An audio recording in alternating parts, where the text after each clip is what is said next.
All right, let's look at Matthew 6, 19 and 24. All right, Matthew 6, 19 and 24.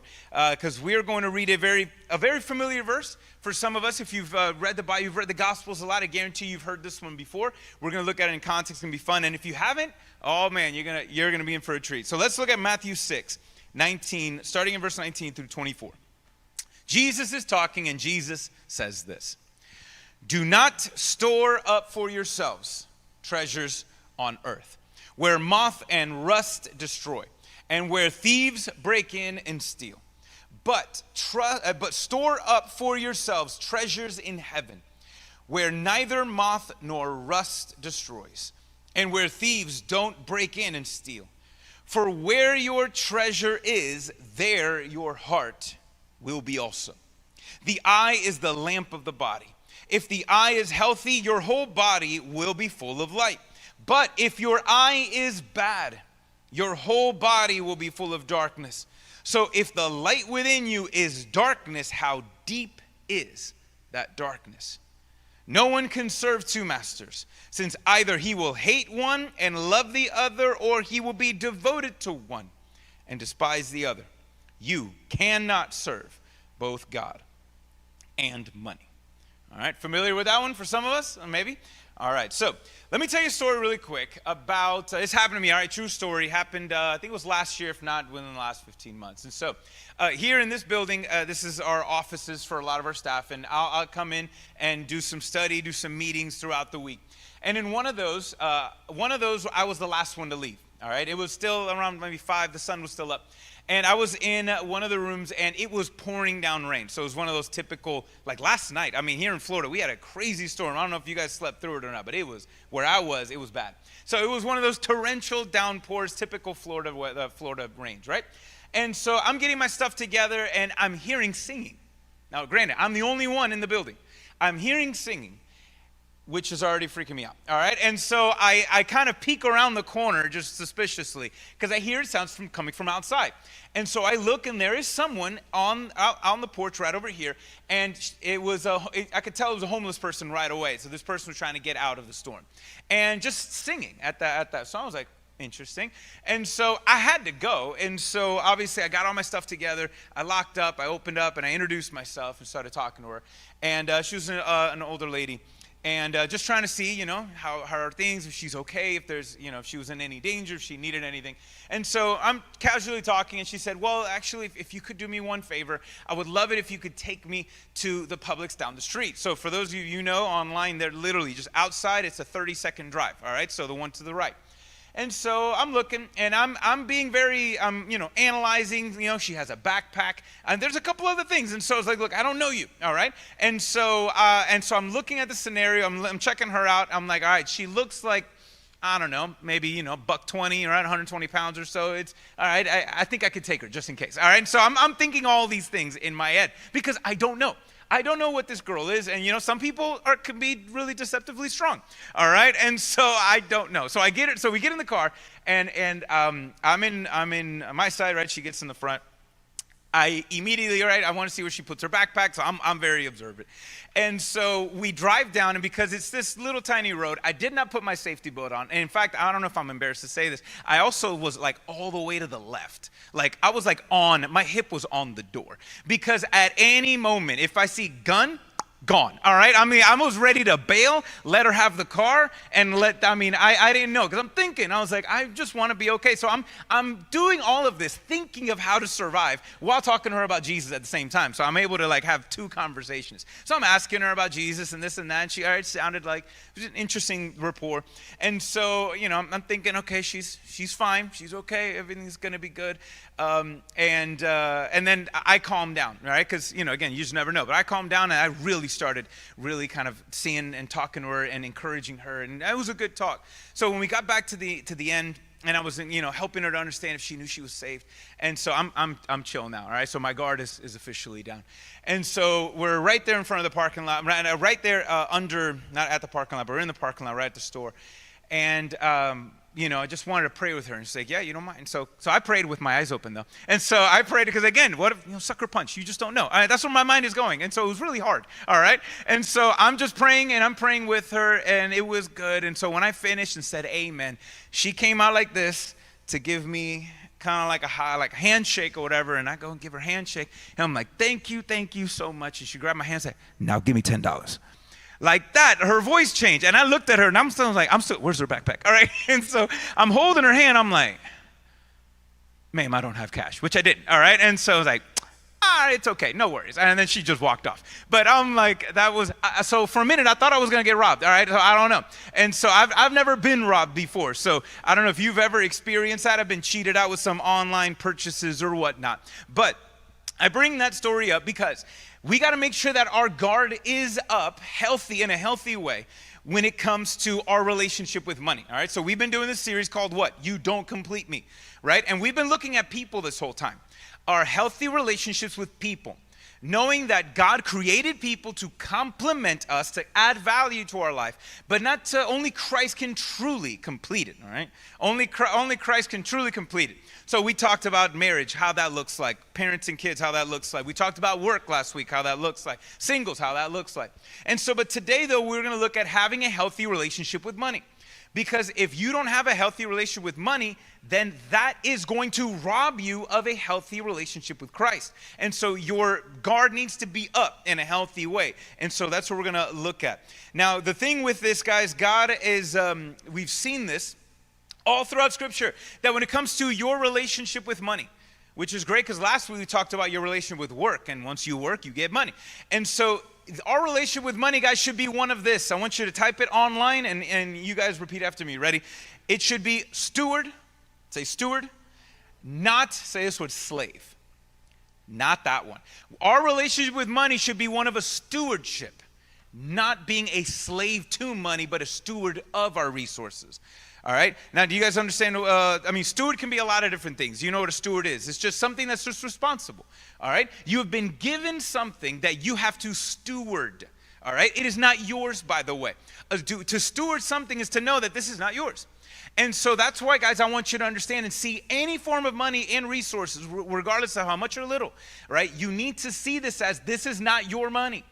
It's just money that you have in your hands or in your bank account. It's not yours. Resources are not ours. Ultimately, it's all God's, and we have to leverage this resources that He's given us, and for a purpose. We're given a responsibility. Now, I don't know if you've heard of the very typical budget, right, that people encourage. You give 10%, save 10%, live on 80, right? That's kind of like a very practical approach to it.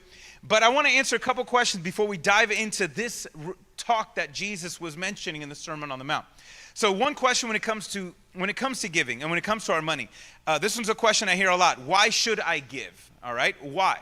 Because notice I said in that percentage, 10% should be to giving, 10% to savings, 80% to stewarding, right? It doesn't mean you get to blow the other 80. No, you still got bills to do and things to, think about. And so why should you give?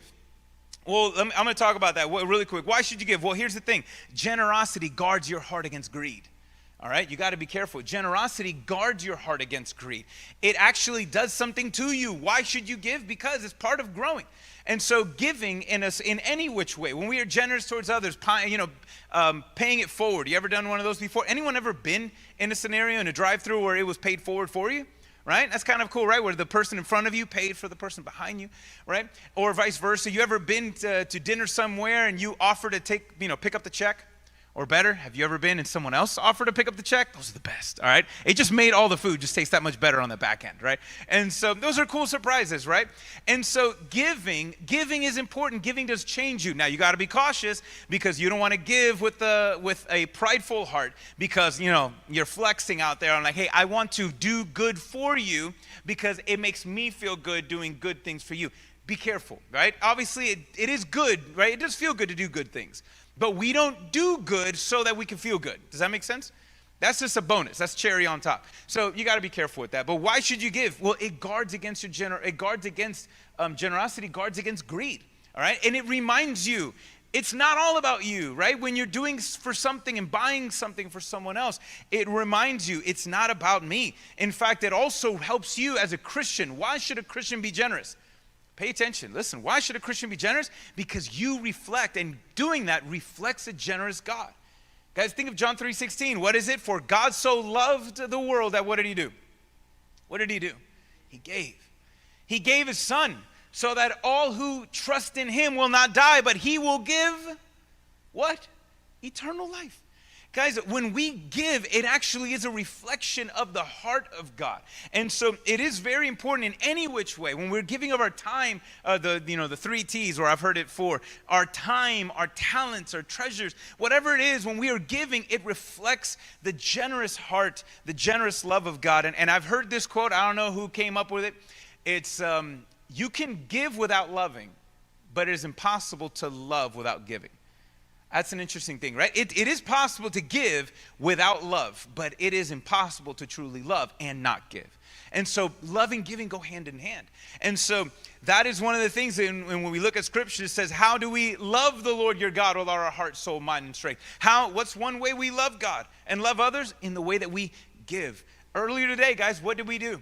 But did we not, as our songs, did we not give God a sacrifice of praise, confessing of our lips of his name?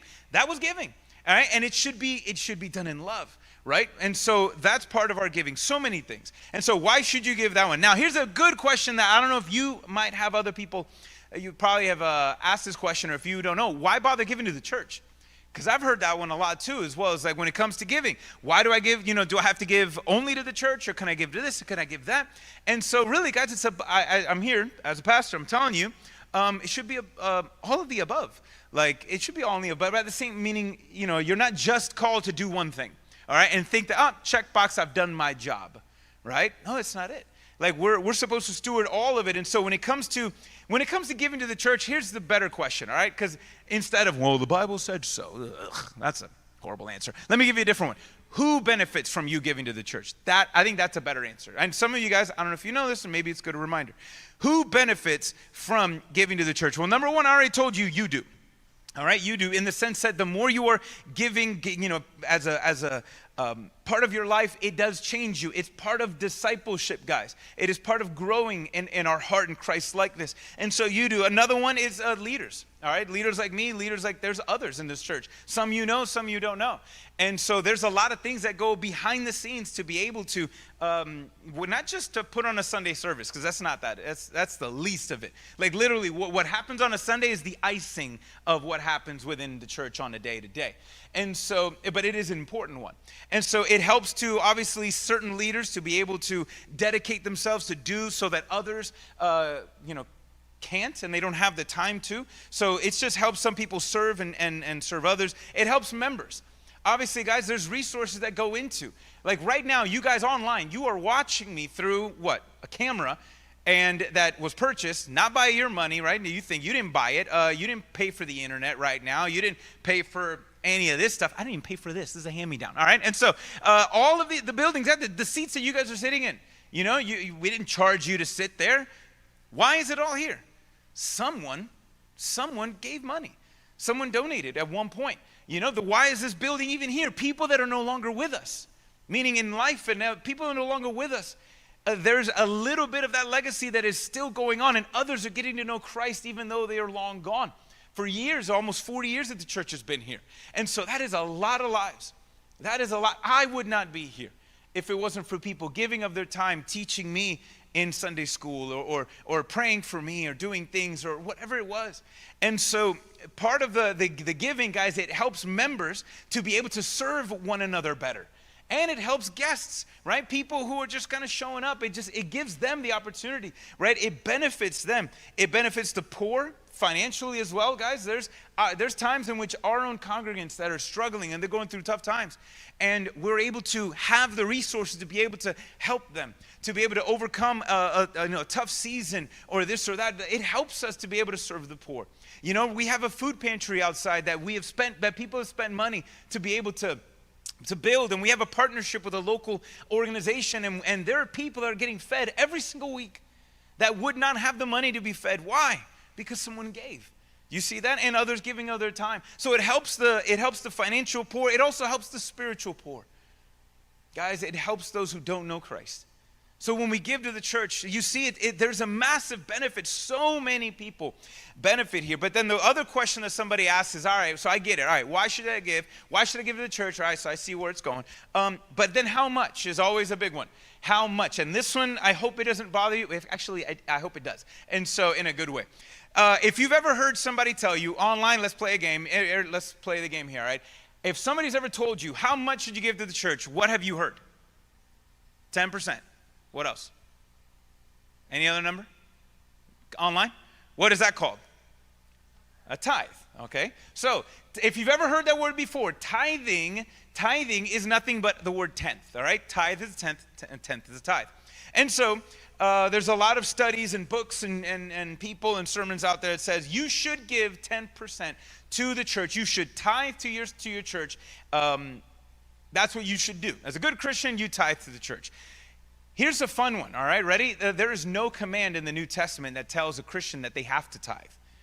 Now, in fact, we see it over and over again. In fact, can I put a verse? Can we put up 2 Corinthians 8:3? Let's put that one up. 2 Corinthians 8:3. All right, 2 Corinthians 8:3. Paul is talking about collecting offering for the poor in Jerusalem in this very affluent city of Corinth. And he says, I can testify that according to their ability and even beyond their ability, of their own accord, speaking of the offering that they were giving. And so this is a very common thing that we see in the New Testament. So Christians, we are supposed to give out of our own ability, meaning depending on, right? There's no necessarily amount of money, out of our own ability and in hopes, right? Beyond if possible. And so the Christian guys, you should live, and this is a tough one for me, look, me too. We should learn to live beneath our means so we are ready to meet somebody's needs. I told you a story earlier today of somebody that asked me for $10. If I would have had the cash on him, I would have given it to him. And I could have gone down. I could have done a bunch of stuff. There's a lot of little lessons learned. I had to go somewhere. But whatever. I could have done that. Should have. But at the same time, if I would have known, you know what? Let me have cash on me at all times, because what happens if you never know? You never know if somebody might be, what if somebody's in front of you at a grocery store and their card declines, right? And so, hey, I got a little bit for you. How about that? You just never know. And so that's a little bit of theirs. But when it comes to giving, how much should you give? Guys, there is no command on that. In fact, here's what the tithe comes from, Old Testament. And it's really, though, it was a tax. And so God gave in the law, God says, I want you to tithe X amount and X amount. And the tithe was always collected differently. Some were collected every 3 years. Some were collected here and there. And so the tithe for the temple, guys, was a tax. Because the temple, when you gave a tenth, or in this case a tithe, it funded the temple, it funded the priest, and which also acted as the government. It funded social services within the nation, and so it did a lot of different things. Right now we're doing tax season next month, so a lot of something that's maybe stressful things that you're dealing with. But do you know how the average American, what they pay in taxes? Around 10 to 20, around 20%. It's maybe 10. Anyway, it fluctuates from 10 to 30 even. And so, because why? There's obviously things that need to be done, and that can be a conversation for another day. But, guys, the tithe was a tax, and it wasn't 10%. It was actually 20 to 30%, because they had to do a tithe of this, and a tithe of that, and a tithe of that. And so it ended up being like 20, 30%, which isn't funny. Like saying, well, as a Christian, how much you give? Well, the Bible says give a tenth. I was like, then a tithe should be way more money if that's going to be the case. But the tithe, guys, was nothing but taxes. So what do we do with the tithe? Because Abraham was one that he gave a tenth to Melchizedek. This is a crazy story where God gives him victory. He goes and he has the spoils, and he gives this king, which was actually, he recognized it was Christ. It was this like foreshadowing element of Jesus, and he recognizes his God, and he gives a tenth of his spoils to King Melchizedek. But here's the thing, that's being descriptive. The Bible, Moses was just talking about what he did. It wasn't necessarily, and now go do likewise. But what is the go do likewise? Abraham noticed that God's blessing was on his life and gave him a great victory, and he gave out of his own free will an offering that he chose in his heart. And so, guys, when it comes to us in giving, it should be a free will offering. This is why all the time in the New Testament says, give without compulsion, without manipulation. It should be, God loves a what? For some of you, you know the verse. God loves a cheerful giver, right? A cheerful giver. And Jesus, a lot of times, would talk to those who would tithe, like the Pharisees would tithe around his time. And he wouldn't, say, no, you guys are just checking off boxes. Like, just because you did a percentage doesn't mean it's more holier than not. And here's another one. Just because if you don't give 10%, the other 90 isn't cursed. That's not how it works. It's not this, I have to give 10 or else my 90 won't be blessed. No. You can give 10 and the whole 100% is cursed if your heart is not in the right place. So then what do we do with the tithe? Are we against it? No, because the tithe has a great principle in the sense of tithing should be looked as training wheels. Meaning, if you want to learn how to grow and give, if you don't have that habit of budgeting and giving, then pick a percentage that is, again, and again, God knows your heart, and this is where I can get in trouble. I'm like, oh, so I don't have to give a tenth? Cool, 5%. All right, here we go. I'm going to give 5% now. Oh, and I got another 5% to do more stuff with. Did you see already the problem? And so the goal is not, hey, can you give 15? Can you give 20? Can I get a 30? No, it's not none of those. It's all the intention of your heart. And so but we should, though, as Christians, you should have a habit of saying, this is at least minimum amount of money that I'm budgeting that I can be generous with, meaning I don't want to be the only one who's benefiting from my bucks. You see what I'm talking about? That's the goal. So tithing has helped me to do that. And so it is a percentage that I've picked, and you guys, my family has done, and so you can do whatever you want in order to learn and grow. But in the end, guys, we are supposed to reflect, because what did I say earlier today? Why am I going through this little scenic route? Because now we're coming back to Jesus. What did he say? And what I was telling you earlier, guys, an unhealthy relationship with money can rob you of your relationship with Christ. And so giving and all that stuff, that's important. So let's look at what Jesus was saying, right? Let's go back to those verses. Here he said, when he was talking about this, by the way, he's talking about in the middle of the Sermon on the Mount. So what we just read earlier today in verse 19 through 24, it's one point that Jesus is making among the many points in the Sermon on the Mount. And in the Sermon on the Mount, which, some say it was a one-time sermon, or it was kind of like a collection. This is a sermon that Jesus would give often. And he would always talk about two types of people. He would talk about blessed people and cursed people. And a blessed person, he is talking about somebody who is saved. A cursed person would be somebody who rejects the gospel and is no longer saved. And so when you read, if in Matthew, watch, I challenge you, read Matthew 5 through 7. And you're going to notice there's point A, point B, person A, person B, a saved person and unsaved person. And so there's a lot of two things. And so here, what do we see? But he starts off verse 19 talking about two ways on how money can be stored, right? Two ways. So we have two types of people. One stores their money where? And you can read it here. One stores their money on earth, and one stores their money in where? Heaven. Now, I said money, but what did Jesus use? Treasure. So be careful about what I just did. I just got caught up with the other stuff. And so he's not just talking about, he's not just talking about cash. And when Jesus says, don't store up treasures on earth, but store them in heaven, he's not talking about a 401k. Like, he's not against that. Jesus is not against investments. He's not against planning. He's not, he's not against, putting money away for a rainy day. That's not what Jesus is talking about. All right? That's not it. This is a spiritual matter, but has a physical one. What Jesus is talking about on saying storing it from point A and point B, it is all about valuing. Don't treasure, don't value, don't love. Don't put everything that you love in this world only. Don't value and treasure everything in this world.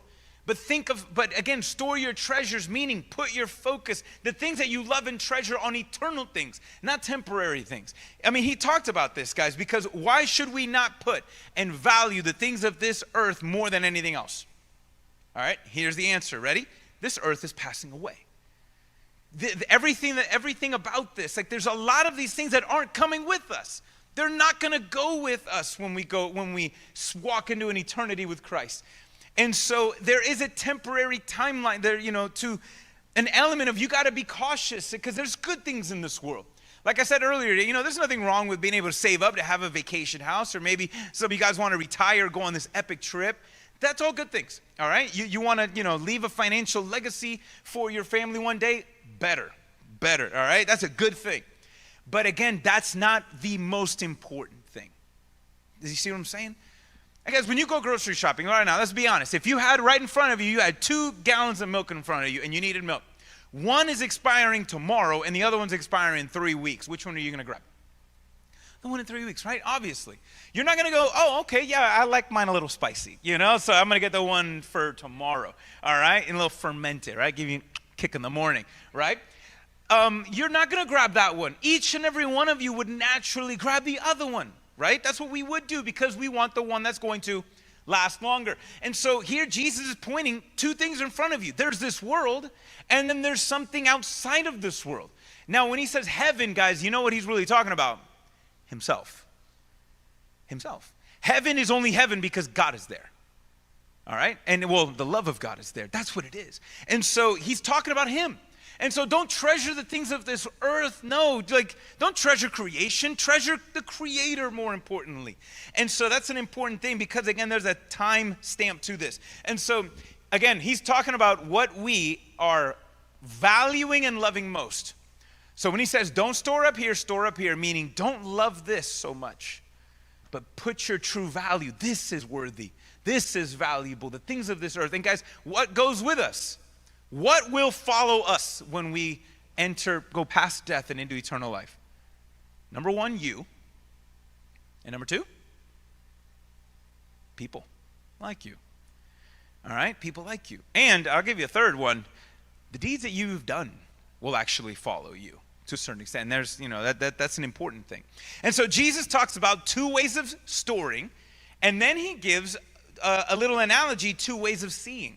Because here's the interesting thing. If you read that, there's a portion of something Jesus said that didn't feel right. It didn't flow right, I guess, in English. He says, where your treasure is, what did he say? There your heart will be also. So do you see a little bit of this connection between what you treasure and your heart? Again, love and value. And the heart is at the center of your being. All right? I mean, literally, like figuratively, literally, right? So whatever you treasure, whatever you value most, that's what goes at the core of who you are. And we should treasure Christ above all. So he is at the core of our soul. But then he has this weird thing, right? He says what?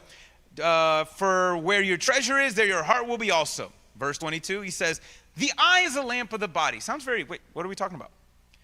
So you got to ask yourself, is Jesus kind of bouncing around, or is what he's about to say connected? Because immediately he goes back into, you can't serve 2 masters, you can't serve both God and money. So then what is this weird thing about the eye? All right, let's look at it. Here he says, the eye is the lamp of the body. If your eye is healthy, your whole body will be full of light. But if your eye is bad, your whole body will be full of darkness. So that if the light within you is darkness, how deep is that darkness? So where did that come from? See, Jesus is giving an illustration again. He just said earlier, wherever you treasure, there your heart will be. Well, now he's showing you not the connection between your heart and your eyes. He's showing you the connection between the heart and your eyes. All right, look, so in essence, when he says here, if your eye is healthy, meaning obviously a healthy eye processes light, and that's a good thing. But it's also, an eye is healthy depending on what you are looking at. What are you looking to? What are you looking at? So when Jesus is saying if your eye is healthy, it is saying what is catching your eye. All right? Have you ever heard that phrase in English before? We do use that. We say, I was, driving the other day, and this car caught my eye. And whoo, I was like, that's super cool. Right? Or have you ever done, let's say for those of you that are married, about to be married, right? All these other things, right? You had that moment, right? Where someone caught your eye. Right? And what happens what does that mean when they caught your eye? Woo, your heart is like, notice, wherever your treasure is, there your heart will be. It caught your eye, it's like the more you look, the more you linger, your heart kind of it follows. It's connected. And so the 2 ways of seeing that Jesus is talking about is, again, right there, it's looking to him and looking to the world. An eye is healthy when you are looking to Christ. And who is Christ? But the light of the world. And so notice it's back to, again, has Jesus caught your eye? Does he catch our eye? Because if Christ has caught our eyes, he captivates our hearts and it illuminates our life. That's what he's saying here. Again, notice that healthy relationship with our resources that I was talking about. He says if you look to Christ and you, again, look for the eye, for you guys to see me, right? We need light in the room, online as well. Like right now, you cut out all the light. Remove all the light and it is pure. You can have a functional eyeball seeing 20/20, but with no light, you see nothing, correct? With no light, you see nothing. And so here, he's talking about The fact that a healthy eye, yes, one that can process, but when there is light and we open our eyes and we receive that light, it says, what does he say here? Your whole body will be full of light. So notice the effect of Christ. Again, it is only Christ that can complete us. Nothing else can complete us, but only Christ can. And so he's talking about a saved person here.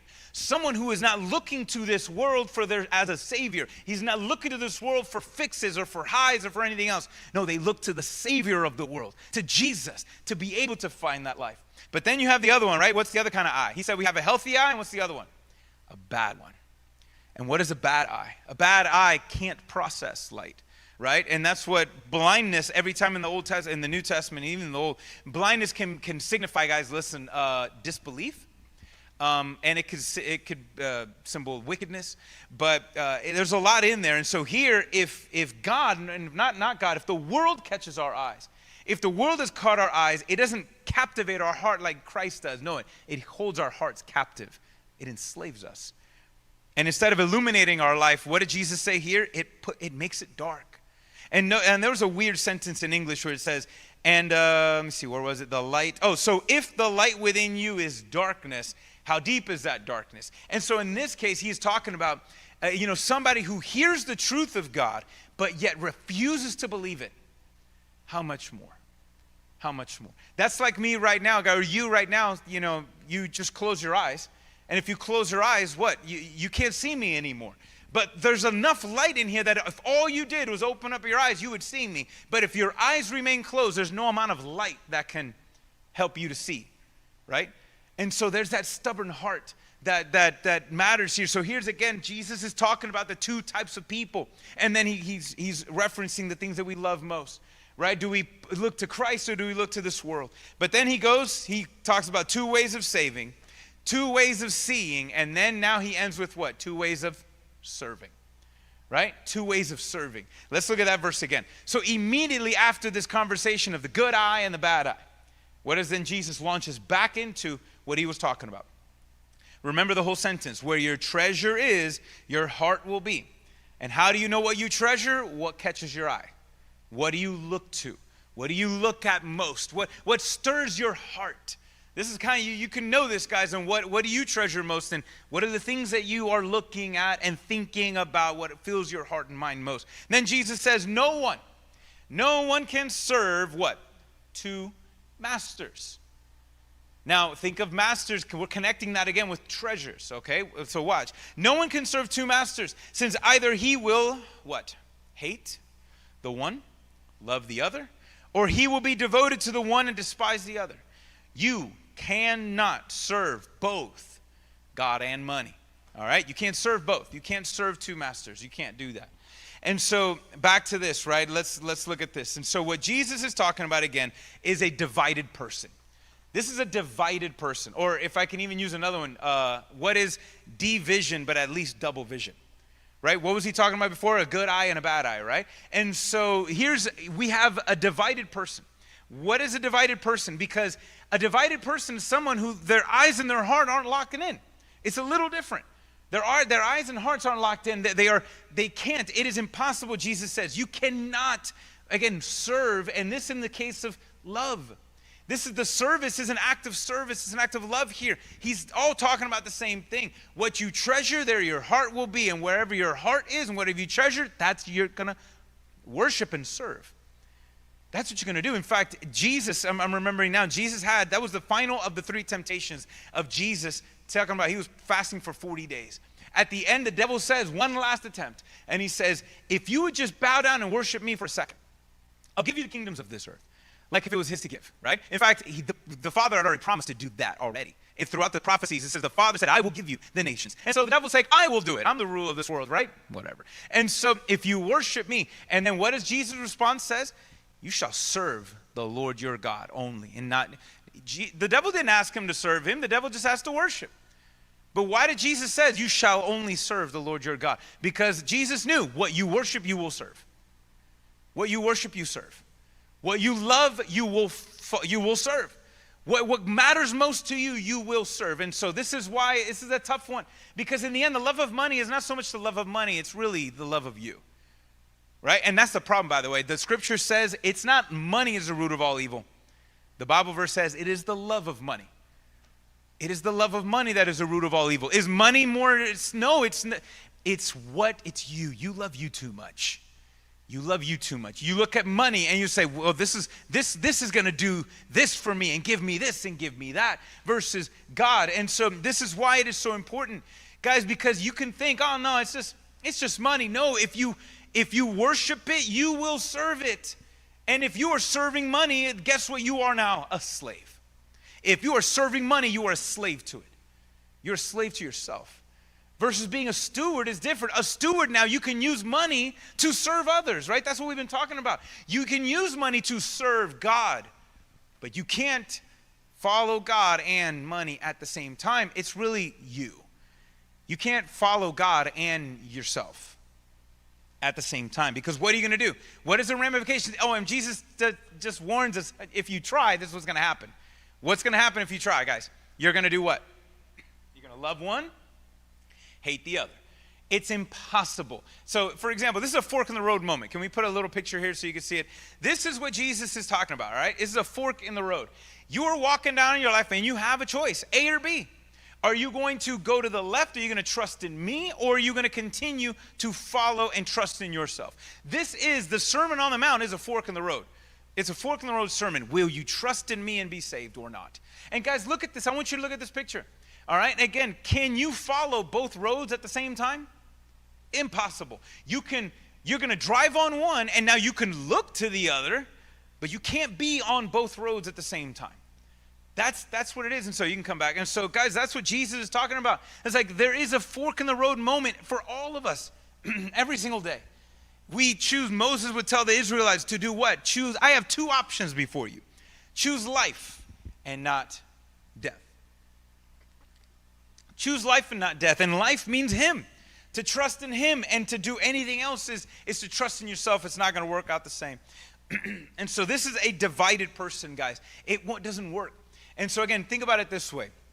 None of you do this. None of you do this. Is what if you do it, please stop. And if you do this, then it's a miracle you haven't died yet. And so when you drive a car, all right, where are your eyes supposed to be? Where are your eyes supposed to be, right? Looking forward, right? Can you drive a car and get to your destination if you are looking in the rearview mirrors? You can't do it, right? And so now we can look to those for, okay, I need to get my bearings. But where should your focus be? On the biggest one, right? That's where you should be looking forward. Because if you're not looking forward, again, me walking, let's say I'm walking this way, but I'm going to look that way. You know, I don't know where I'm going. I mean, I might get there, might not. And so I can hurt someone else, or I get lost. And so, guys, that's what Jesus is saying. You can't say, I'm going to follow you, God, but my eye is somewhere else. You can't do that, because what did Jesus say? If you try this, what's going to happen? You're going to end up loving one and hating the other. Which one are you going to love and hate? If I said, my feet, I'm trying to follow God, and I want to do religious duties, and I want to pray, I want to give, I want to do this, I'm going to do everything. Check off every box. I'm living my life following Christ, but my eye is on this world. My eye is on this world. In fact, that happened to somebody in the Old Testament, where there was Sodom and Gomorrah, and Lot and his family were running off, and all they said was, don't look back. Like, keep your eyes forward and just look to where you're running. Look to your salvation. And she was running forward, but looked back and died. Because that's why? Because she loved and longed for that. She saw no wrong with that. And so that's the thing with this world, that we cannot just put our faith in this world. No, we look forward. We look forward to Christ, because this is what's going to happen, guys. If you live this way, and I don't know, and if this is you, I hope that you can course correct your eyes.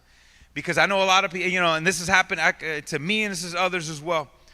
You will find no joy in any religious duties. You will find no joy in following Christ if your eye is looking to something in this world. You will, in fact, actually learn to hate this, because it's not giving you what you want. Eventually, you're just going to, this is what satisfies me. Why am I hating this? Because it's keeping me from the thing I want most. Do you see what I'm talking about? Why do I have to give? Why do I have to serve? Why do I have to do this? Why do I have to do that? I want to, and like all this stuff. You will find no joy in this if your eye is looking to the world. But then it flips.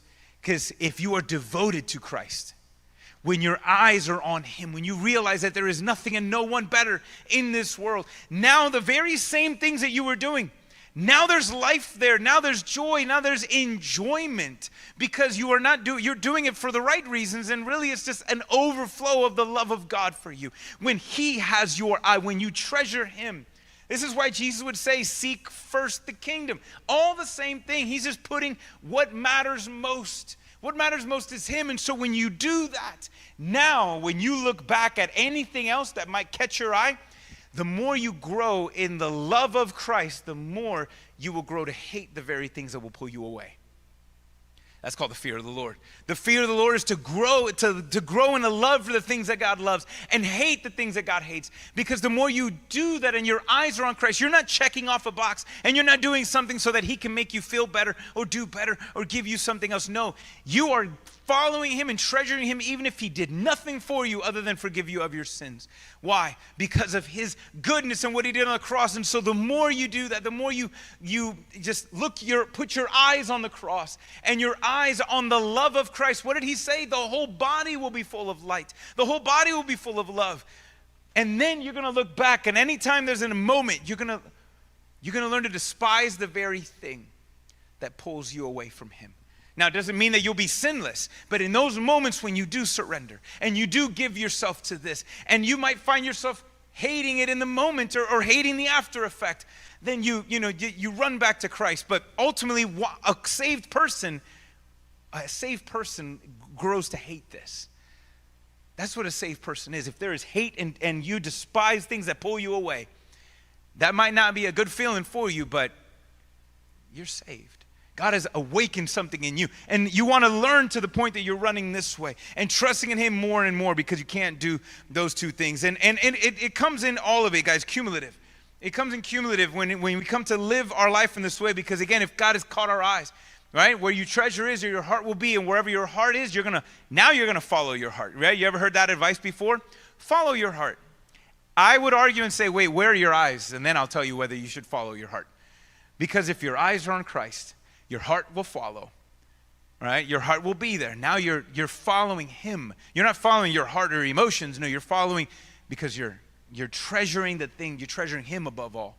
And so that matters. So hopefully that helps to be able to, guys, I want to help you with that, because, again, something so simple, but an unhealthy view of the things of this world, an unhealthy view of money, can rob you of your relation with God. In fact, here's the bottom line, if we can put it up. It's this: the resources of this world are meant to be tools for your worship, not the object of your worship. Guys, the things of this world should be tools, not the object. And so for those of you, let's say you're looking forward, like maybe you're like me, you're in your 40s or above, and you're thinking about retirement, you're thinking about legacy, you're thinking about, whatever for people or whatnot. All right, that's all good things. That's all good things. But again, you got to ask yourself, you don't want to put all of your hope and faith in something that does not last. For those of you guys starting careers, all right, you guys are, going to graduate soon, all right? Those are big choices. Career choices are a big deal, right? How are you stewarding your money? That's all great things. But in the end, guys, we are to do all things to glorify God, and being cautious of not looking at money or this world as the objects of our worship. In fact, we're supposed to use it as a tool to worship God. That's what I said. That was what I meant earlier. We use these things as a tool to love others, to serve, to make ourselves better, to take care of ourselves so that we can continue to grow and learn and be of use to the Lord, right? Not having a double vision, right? Not having our one eye on Christ and one eye on the other. It doesn't work that way. I've heard it said many times. You guys heard of this quote? That it's okay to have money. It's not okay for money to have you. Kind of the same idea.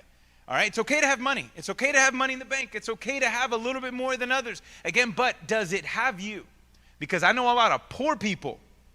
I know a lot of poor people who are enslaved to money because it has them. I know a lot of rich people who they're not that rich, evil person. All right, they have a lot of resources and they leverage it well. And then it's flipped. Obviously, it doesn't matter. It matters is, does it have you? Does Christ have you? That's an important thing. And so I want you to really reflect now as we're thinking, guys, what has your eye most? What has your eye? I'll tell you one in which I knew I had an idol for a minute. All right, and my idol was music for a while. All right, like I had this, I had goals and dreams, which is nothing wrong to have, and I wanted to have this certain, this is where I want to go, this is what I want to do, and one day, and so I would catch myself going a lot to looking up, all right, brand new pianos are coming out, new software, new this, new that, new equipment, all this, and I did that a lot, and that's okay to do if that's a career and you're moving forward, but it was an unhealthy obsession. And I came to realize, like saying, I think I want this way too much. I don't know why. And when I started looking, and I was like, God can put desires in your heart, hopes and dreams. But I think the more and I can only attribute this to the Holy Spirit. He was really showing me, listen, you want this for you. You want this for you. And this is not healthy. And so it became an idol. And so, guys, I want you to think about what goes most to you. And forget money. I want you to think of everything. What goes most? What draws your eyes? And this is a tough one for a lot of us because easily your phone is a big one, right? You know how many things you start looking, now you go down to the black hole of the internet, and before you know it, that's an hour is gone of productivity. An hour of gone. And not that we can't play video games, and not that we can't watch movies. That's fine. But again, you are to steward your money the same way you should steward your time. How do you spend? Are you wasting time, or are you spending it wisely? Are you investing it in yourself? And so that's the important thing, guys, is because in the end, what goes with you? What's going to go with you? Not the clothes, not the bank account, not the money, not the car, not the this, not the house. What's going to go with you when you stand before Christ? Just you. And who else? Anything that God might have done through you to somebody else. Listen, there's an old song I grew up in the 90s, and I remember this song by Ray Bolt. Some of you guys might know this song. It's called Thank You for Giving to the Lord. Is that familiar song for some of you? And so it's an imaginative story. You could read it and check it out later. But it's this person who's going to stand before heaven, and he's trying to show him, listen, here's all these people. Every verse is somebody who comes up to him and says, I was a little kid in your Bible study class, and X and Y, or I was this person, or I was that, and all these things. And the chorus always said the same. It was that person talking to the believer, saying, thank you for giving to the Lord. I am a life that was changed. Thank you for giving to the Lord. I am so glad that you gave. And so I want you to even imagine that, guys. There was one, even when Jesus at the back end in the story, in the song, and he goes and he says, in tears in his eyes, and not the person just overwhelmed by what God had done. Not what I did for the Lord, no, what God did through that person. And so he says, enter into eternal rest. He says, for great is your reward. And what is the reward? What was done for Christ.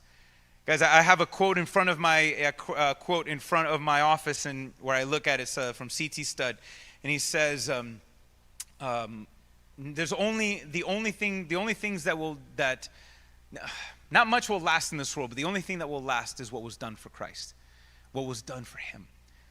That's it. The amount that is what matters most. And not only that, it's one thing to be able to say, well, heaven's going to be a place where all these people would be so grateful for what I did for them, right? And no, but again, it's who? It's God in us. But also, I love this one quote, an anonymous quote, and this one says, the Apostle Paul entered heaven to the cheers of those he martyred, because that's how the gospel works. I like that one. The Apostle Paul murdered many people before he murdered many Christians before. And he says here, the Apostle Paul entered heaven to the cheers of those he martyred, because that's how the gospel works. Guys, there's going to be a lot of people in heaven. There's going to be a lot of people on that side of eternity that they're going to be there, and you and I are going to be there, and really despite us. But it was all because of what Christ gave. And what did he give? Himself. Fully. In fact, our reward is him. Our reward is him. And so you can see why, guys, I don't want you to be robbed of anything. I don't want you to be robbed of your time, of these moments. I don't want you to be robbed of anything. Because an unhealthy view of this world, it could easily consume us. I get it. Because why? This world is instant gratification to a certain extent. right? And so it's like, look, I can buy something now and enjoy it, all right? I can buy something on Amazon and I'll get it in 24 hours. Instant gratification, right? And even now, I was like, well, I'm going to invest in this, and 10 years later, I know what my return will be. It's still instant gratification to a certain extent. But now when we're talking about eternity, well, when is that going to be? You see how it's not as tangible. So it's hard to be able to grasp and think of, don't just live every single day, guys. And that's what the whole Sermon on the Mount is. Don't just live every single day only consumed with this world. Because like that expired milk, it's going to be gone before you know it. But where should our eyes be? Right now, when you guys are making, some of you guys are making life choices, right? Transitions with work, transitions in life, and all, which are all great things. But we don't lose sight of the destination. Where are we going? What are we doing? And letting all of those things be lined up. Because, guys, the worst thing you can do, do not be this person that Jesus would say. This is an unbeliever. An unbeliever will look to this world and it will look to the money in his hand, and the unbeliever will say, what can you do for me? That's an unbelieving heart. Or at least an undisciplined one. What can you do for me? And they'll look to people, what can you do for me? But really, money, what can you do for me? The Christian does not do that. The Christian looks to Christ, remember his eyes, and asks, what has Christ done for me? What has he done for me? And then we now look backwards and see, what has he done for me? We look forward and see, what is he going to do?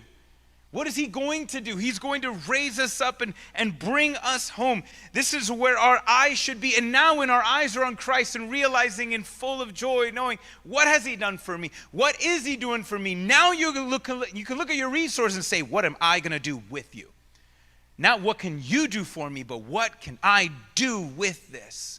What can I do with the time that I have for him? To help others to know and to grow. For that is what matters most, guys. That is the most important thing. And we can begin today by doing that. And I encourage you to begin to give in that way by doing the most important thing. Giving God praise for giving his life as a ransom for us. Guys, I know sometimes maybe you have too much going on that it's hard to muster up any other thing, any other emotion other than just, but again, that is why we don't look only to this world. Because all of our present troubles are what? Temporary. It is only for a short while. It is only for a short while. Our value and the things of this life are, guys, it goes beyond this. And so we should give God praise for giving for the fact that he gave his life as a ransom. And also, not only that, but we should praise his name because he's constantly giving us the opportunity of a lifetime to be able to help and for him to use us to alter the lives of others for all time. But it really starts with where's your eyes? Where's your heart? Where's your trust? Because wherever you trust in, that's what's going to shape you. That's what's going to transform you. And so, guys, I pray that today we might not look to this world and be satisfied with that question. What can I do with you? What can you do for me? But rather just being overwhelmed. What has Christ done? And what he is still yet to do?